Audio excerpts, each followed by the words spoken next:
mga ka-union. Andito po ako ngayon sa Sky Garden ng Trinoma. So, ang temperatura natin ngayon, ang init-init, ay nakakaalinsangan. So, ang temperatura natin ngayon, Sabado, sa eksaktong alauna ng hapon, ay 31 degree temperatura na magiging 23 degree temperatura na may posibilidad na makaranas tayo ng ambon dito sa Kamaynilaan.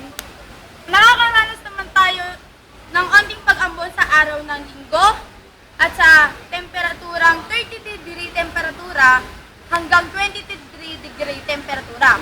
Habang sa araw naman ng Linggo, makakaranas tayo ng temperatura ng 31... Wait lang! Stop! Parehas Linggo! Tingnan mo ah. Ngayon ay Kitang-kita yung ano 30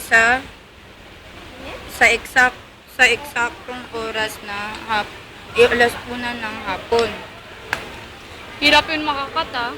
Mahirap ba? Mahirap Oo, magka? kasi magkaduktong sila eh. Dapat kung pwede ka mag-cut, kung ano, isang video lang siya. Isang video lang naman yan, pinost mo lang eh. Hindi, kahit na Record pinost mo. Mas maganda kung pinost natin agad nung nagkamali ka na, eh hindi eh. Bila ka pa, oh, yung gago talaga eh, ginano mo po. Uy, nakita yun! Oo! Uy, nakita yun!